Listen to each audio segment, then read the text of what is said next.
Pessoal, bom dia. Meu nome é Edson.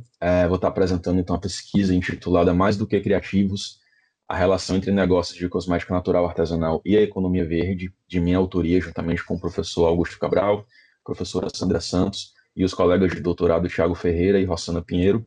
Todos nós somos integrantes do programa de pós-graduação em Administração e Controladoria aqui da Universidade Federal do Ceará.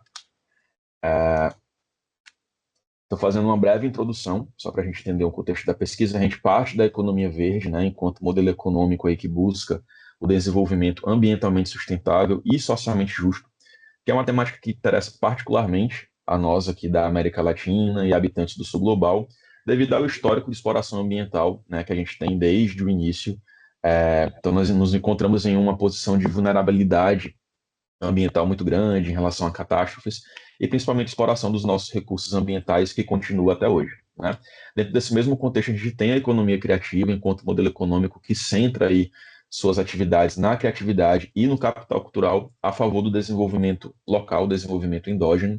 E aí nós temos setores da economia criativa como a moda e o turismo que têm se aproximado cada vez mais da economia verde. Dentro desse contexto, a gente trabalha aqui na pesquisa a cosmética artesanal.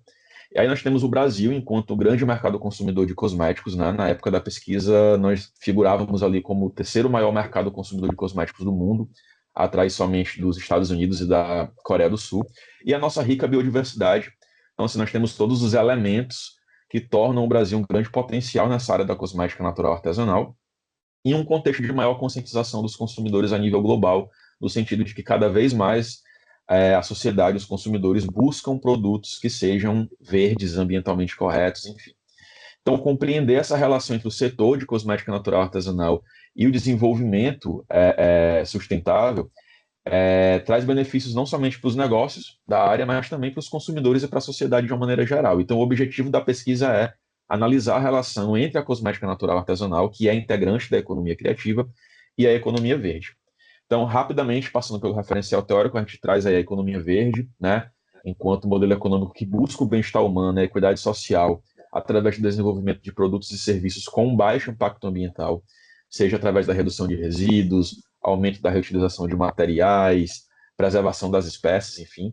Importante destacar que a economia verde ela não substitui o conceito de desenvolvimento sustentável, mas pelo contrário, ela é uma aliada, ela é uma das formas de se chegar lá, né? E ela envolve diversos atores sociais, governos, universidades, cidadãos, mas principalmente os setores econômicos puxados aí pelas empresas que são grandes produtoras de resíduos e potencialmente poluentes, né?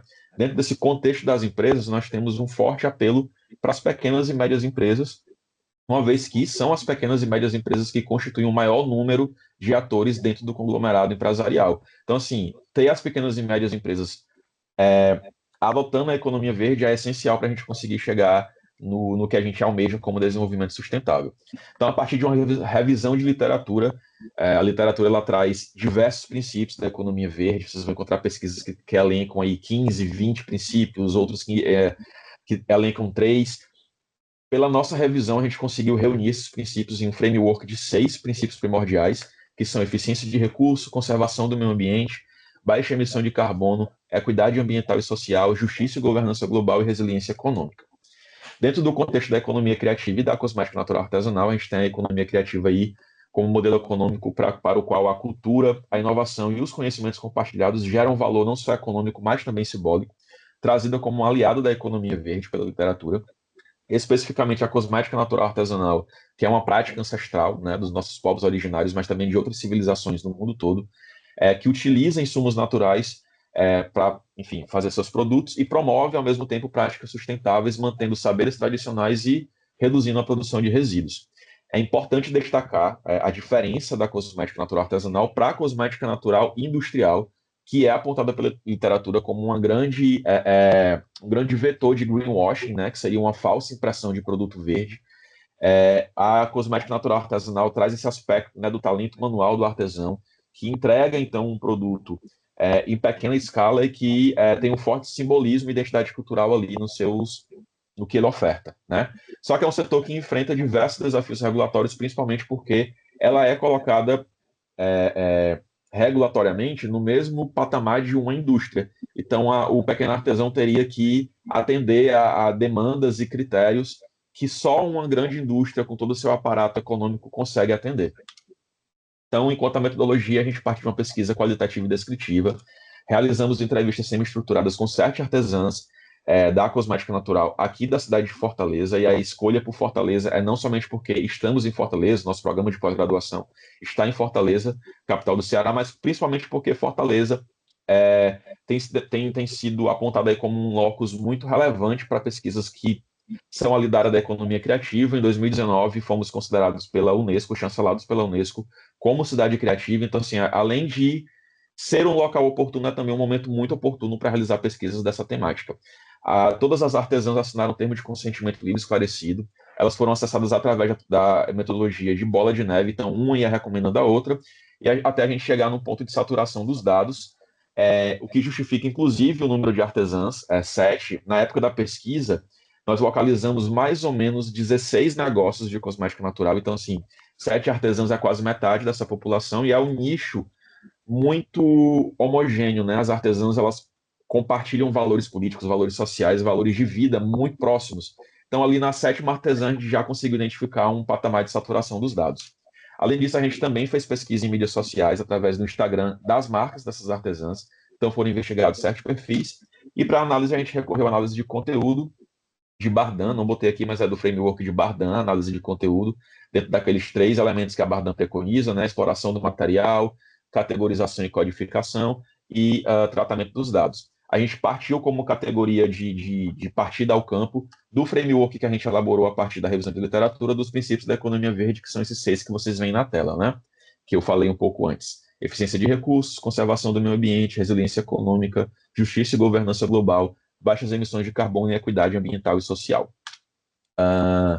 Então, aqui foi a figura, a rede semântica que o Atlas TI nos proporcionou, né? Aqui no centro, em verde, vocês veem as categorias das quais a gente partiu, e na periferia da rede, as categorias que foram retiradas a partir dos relatos, né? Identificadas a partir dos relatos. Só para eu saber quanto tempo eu tenho ainda, por favor.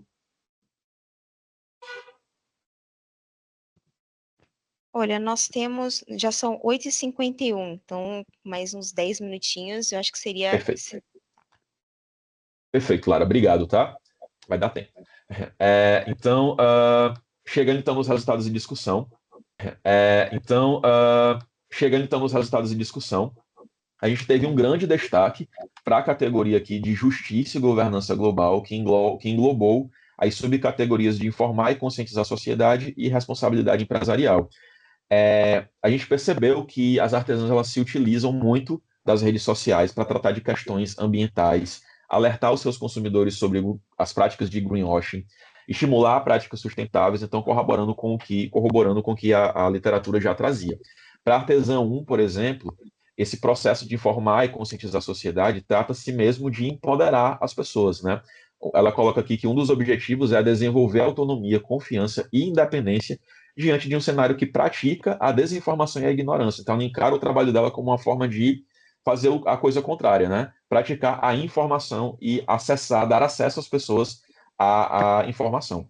A Artesã 3 destaca: eu não quero só lucrar e fazer com que as pessoas consumam o meu produto, eu quero também que elas consigam captar a minha mensagem.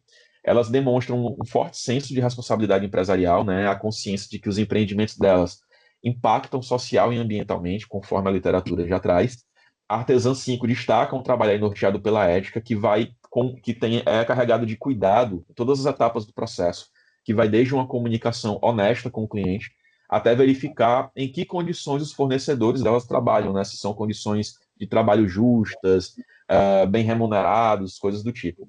E a Artesã 4, por exemplo, fala da verificação da forma com qual os insumos com que ela trabalha são extraídos da natureza, se é uma extração não predatória, se há uma forma de compensação ambiental, esse tipo de coisa.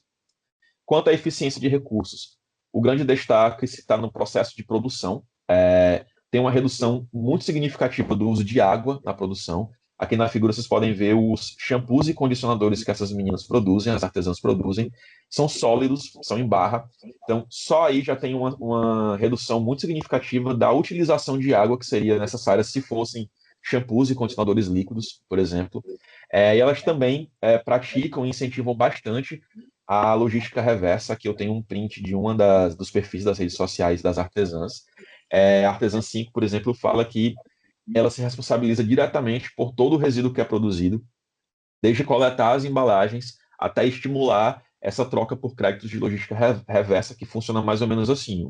Um consumidor que precisou comprar um produto que precisa necessariamente da embalagem de vidro, por exemplo, na próxima compra ele devolve esse produto e ganha desconto na compra, tá?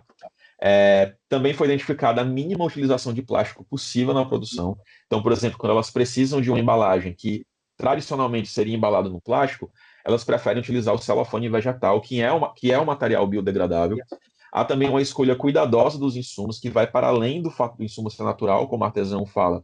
Nem tudo que é natural é bom, tem produtos naturais que são tóxicos para os animais, para as águas, para o solo, então há também esse cuidado com a escolha dos insumos. Quanto à baixa emissão de carbono, se caracteriza principalmente por buscar comprar insumos locais, valorizando a biodiversidade local. Como artesão fala aqui, para que eu vou comprar um óleo lá do Egito se eu tenho aqui? Então, essa busca de comprar insumos que são da região diminui a necessidade de fretes muito longos, então diminui a queima de combustível, portanto, a pegada de carbono que é jogada na natureza, né? E há uma preocupação também com as futuras gerações e qual é o legado que esse trabalho delas vai deixar. Então, a Artesã 3 fala de manter viva tradições e sabedorias populares, principalmente dos nossos povos originários, e resgatar antigos hábitos que eram mais saudáveis e mais sustentáveis. Em relação à equidade ambiental e social, há um forte senso de coletividade. Elas tratam a informação realmente como um recurso, né? Então, dar oportunidade de acesso à educação ecológica, como elas falam, e à capital cultural por meio dos seus trabalhos é uma forma de atingir essa equidade ambiental e social. Elas falam que esse debate sobre a educação ecológica, sobre práticas sustentáveis, não deve se restringir somente aqui ao nosso meio acadêmico, aos congressos, ou às empresas, né? Tem que chegar para todo mundo. É uma forma de promover a equidade ambiental e social. E elas também se organizam em coletivos, seja por estratégia comercial, por exemplo, para comprar insumos mais baratos em grandes lotes, mas também como uma estratégia relacional, de suporte mesmo umas para as outras. A Artesã 1 aqui fala sobre existir enquanto comunidade e não enquanto mercadoria. E a Artesã 3 nos fala sobre como essa forma de organização coletiva ajuda a resgatar um princípio que foi aí abafado pelo capitalismo, que é o de compartilhar, né? E quanto ao último princípio, que é a resiliência econômica, a gente encontra aí um setor em franca expansão, né, principalmente puxado aí pela tomada de consciência cada vez maior da sociedade sobre modos de consumir que não causem tanto dano ao meio ambiente, então principalmente na área de saúde, cosmética, bem-estar, há uma procura, as pesquisas mostram que há uma tendência do mercado, do público consumidor, de preferir produtos ambientalmente amigáveis, ambientalmente corretos. No entanto, todas essas artesãs, elas são unânimes ao falarem sobre as dificuldades de manter a sustentabilidade financeira dos seus negócios, principalmente por conta da regulamentação da atividade e da equiparação que elas sofrem em relação à cosmética industrial. Então, assim, elas são colocadas num patamar que não conseguem alcançar, porque não tem a mesma estrutura, o mesmo capital que uma indústria tem, e isso desestimula a chegada de novas artesãs e torna difícil a manutenção das que já estão em atividade. Como a artesão fala, as pessoas ficam com medo, as grandes empresas estão de olho e até mesmo denunciam, né? E a Artesã 5 aponta que no Brasil essa regulamentação é extremamente difícil, ao contrário de outros países lá fora. Então, concluindo aqui, finalizando a apresentação, resgatando o objetivo. Nosso objetivo foi analisar a relação entre a cosmética natural artesanal, uma atividade integrante da economia criativa, e a economia verde. Os resultados mostram que as artesãs elas utilizam suas redes sociais para conscientizar sobre questões ambientais e promover a educação ecológica, contribuindo, portanto, para construir a economia verde. Praticam responsabilidade empresarial e adotam práticas sustentáveis, a exemplo do uso eficiente de água, procurar utilizar materiais que não sejam tóxicos, redução de plástico e estímulo à logística reversa. No entanto, elas enfrentam barreiras regulatórias que dificultam a entrada de novos negócios e também comprometem a sustentabilidade financeira dos negócios que já existem. Então, a cosmética natural artesanal ela guarda assim, uma estreita relação com a economia verde, comprovando aí a economia criativa como um aliado da causa ambiental. No entanto, o setor precisa de ações políticas que possam fazê-lo alcançar uma resiliência econômica.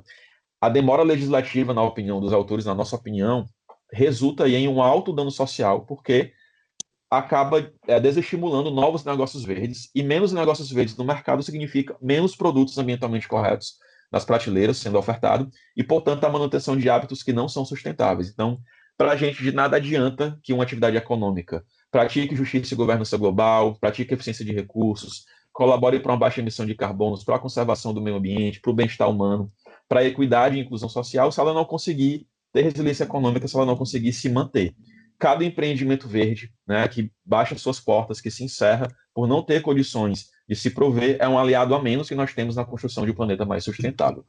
Espera-se que a pesquisa, então, contribua com a literatura da área, com futuros estudos por meio do framework de princípios da economia verde que a gente entregou, com processos de gestão de outros negócios verdes que podem se inspirar no trabalho dessas artesãs e com o processo de regulamentação da atividade da cosmética natural artesanal, minimamente aí buscando chamar a atenção dos legisladores para essa atividade tão importante. E como agenda, a gente propõe que a pesquisa seja ampliada para outras capitais, outras regiões do país, uma vez que a gente fez o estudo somente aqui na cidade criativa de Fortaleza. Aqui as referências da apresentação e meu muito obrigado, espero não ter estourado o tempo, gente.